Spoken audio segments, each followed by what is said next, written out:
XHK9 La Frecuencia Canina presenta. Bienvenidos a Otro Perro con ese Hueso. El podcast donde Omar Durán, experto en comportamiento canino, te habla sobre la educación, salud y cuidados para el bienestar de tu mejor amigo. El tema de hoy es: ¿tienes un perro dominante o simplemente un perro mal educado?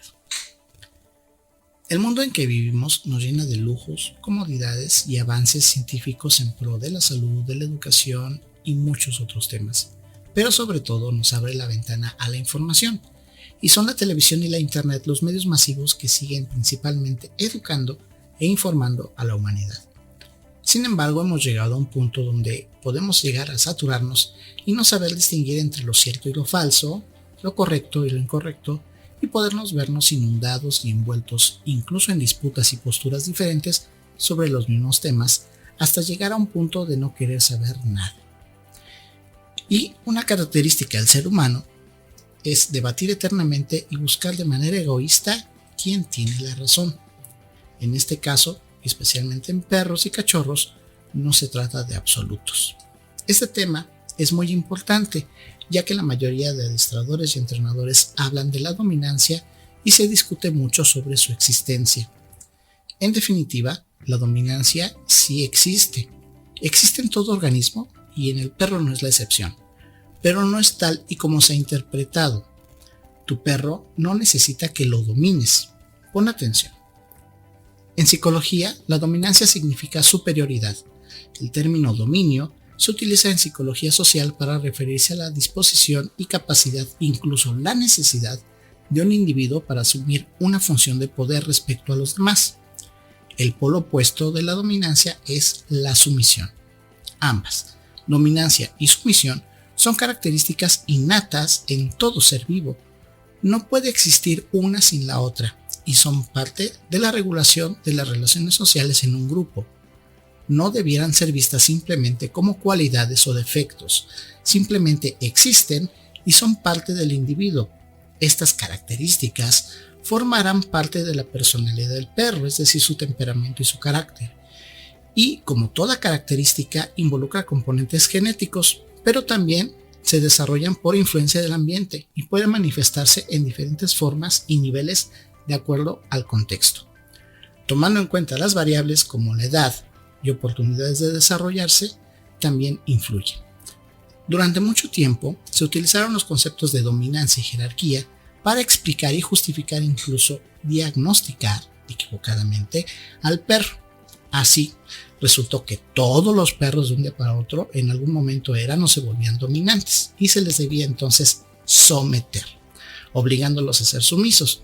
Esto es ser el líder de la manada, establecer nuestra jerarquía ante él para que el perro que camina o delante de nosotros y se jala de la correa entonces es dominante, el perro ladra, es dominante, el perro se orina por toda la casa, es que es dominante, el perro mordió al niño, es que es dominante, el perro le gruñó al cartero, es que es dominante, el perro se sube a la cama o al sofá, es dominante. Solo faltaba decir que el perro respira como señal de dominancia. Y por mucho tiempo así se entendieron las cosas, hasta que en algún momento se comenzó a revertir la situación. Surgieron nuevas ideas y formas de trabajar y adestrar perros.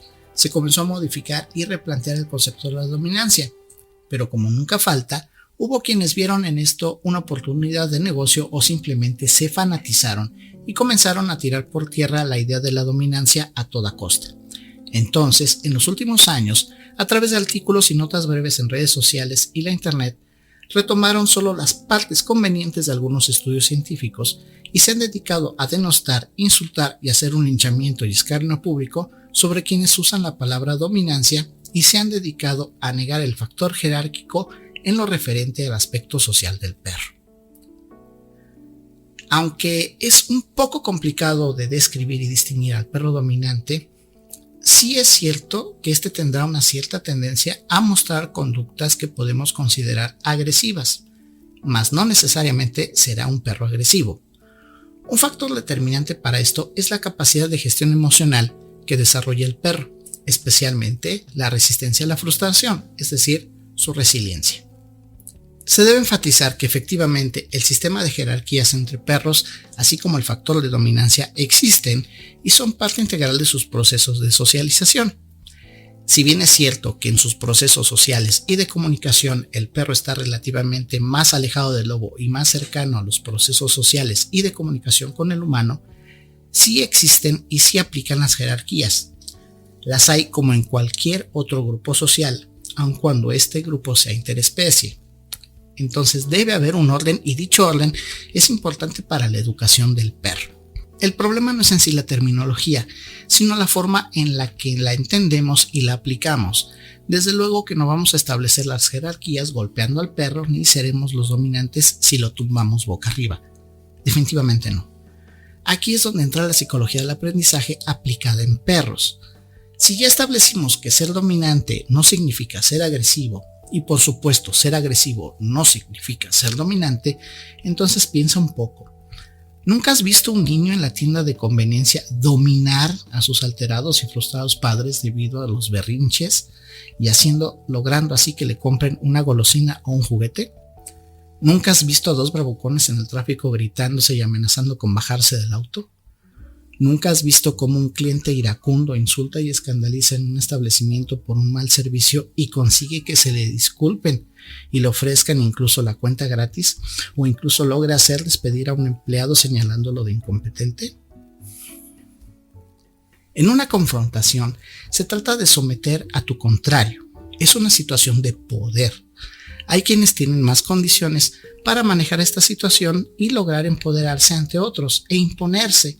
Eso es dominar. Se puede incluso lograr con inteligencia y estrategia, con sutil y hábil manejo de recursos como en un juego de ajedrez.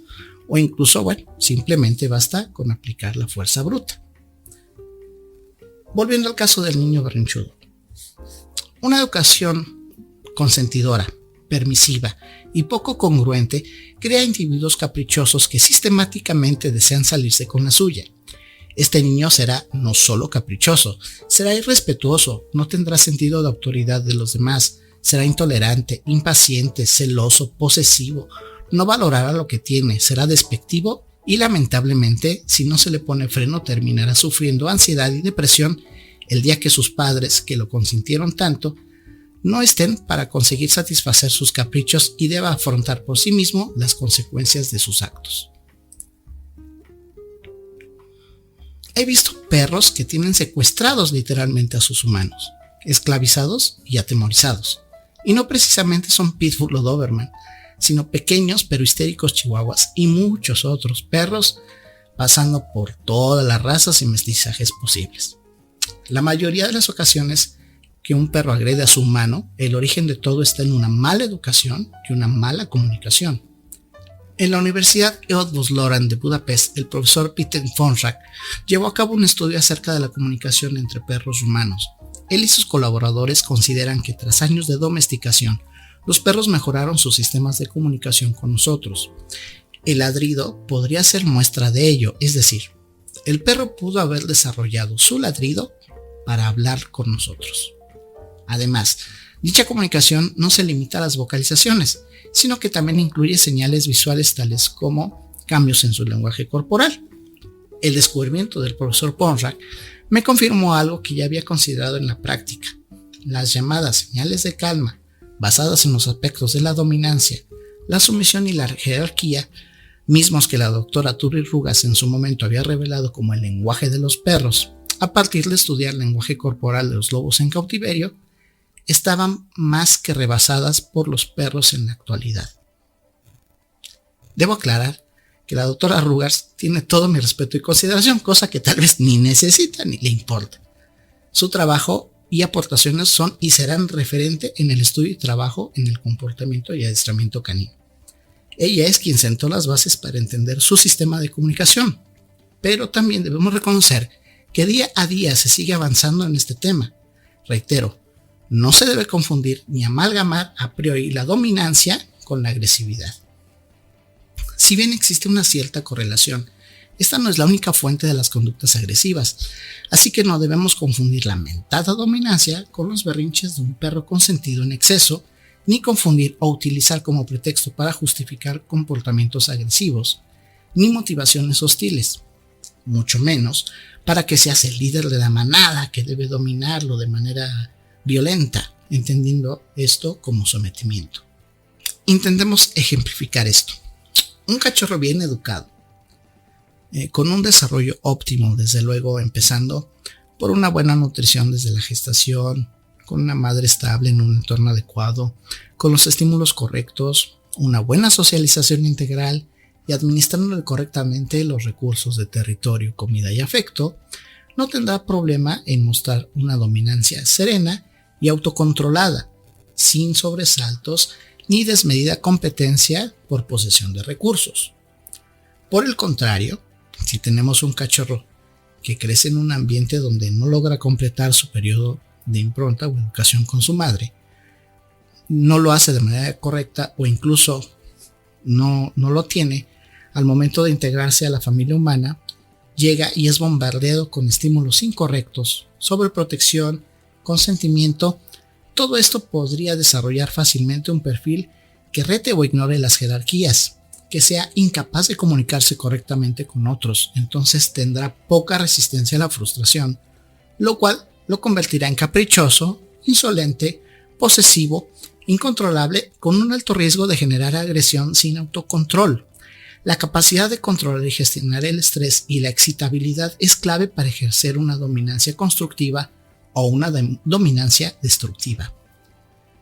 Sé que todo esto puede causar muchas dudas, pues entonces ahora, ¿cómo entonces vas a educar a tu perro? ¿A quién se lo vas a confiar? Entonces no tienes que ser líder de la manada. Tu cachorro Pit se puede convertir en agresivo si no eres el macho alfa. Entonces, ¿cómo le haces para no ser agresivo? ¿Cómo es que no lo maltratas? ¿Es mejor el adiestramiento en positivo? De repente esta angustia nos invade por cuestiones simples de mercado. El mercado te vende miles de libros y artefactos milagrosos para entrenar a tu perro y corregirlo, pero casi nadie te habla de educar. El mercado te hace gastar, pero no te resuelve el problema. Entonces, entender, tienes que informarte. Tu perro o tu cachorro no necesita un macho dominante, necesita un humano educado, informado, responsable, cariñoso, firme, disciplinado, equilibrado y sobre todo comprometido. No te hagas bolas. Tu perro sí necesita en cierto sentido un líder, tal cual un niño necesita a alguien que le inspire confianza, seguridad, un modelo a seguir. Pero tu perro no necesita un macho alfa que lo golpee. Necesita que lo eduques. Necesita que seas un humano responsable. Necesita que primero te eduques tú. Muchas gracias por tomar la atención. Te recordamos suscribirte a nuestro podcast en Spotify. También estamos en radiopublic.com, en Overcast, estamos en Google Podcast, en Breaker Audio y en Anchor. También en nuestro canal de YouTube XHK9 La Frecuencia Canina, y nuestra página de Facebook es también igual XHK9 La Frecuencia Canina. Muchísimas gracias. Hasta pronto. Tenemos que despedirnos por hoy.